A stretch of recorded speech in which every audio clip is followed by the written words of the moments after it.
Ang pinakita po na video ay fake news. Hindi ko yan pwedeng hayaan kasama ng ating mga kasama na andyan na lang unchallenged. Delivering a privileged speech is not the same as having the privilege to have fake news entered into the official record as if it were evidence. We must not tolerate presentation of unparliamentary acts. Yung ating institusyon, Madam Chair, isisirain doon po sa video presentation. Nasisira po yung ating institusyon.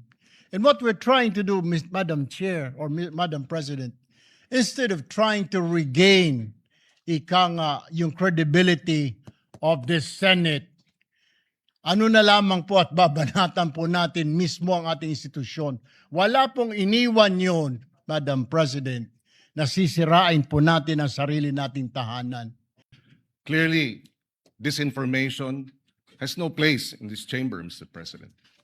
Sowing of intrigues has no place in this plenary hall, Mr. President. Fake news has no place in this plenary hall, Mr. President. Kung tinanong lang po kami, siguro po, masasabi ho natin ngayon pa lang, kung nagbilangan tayo ngayon, baka 24 po ang makuha natin na hindi papayag sa charter change. Baka 24 po ang makita ho natin na hindi papayag na walang eleksyon.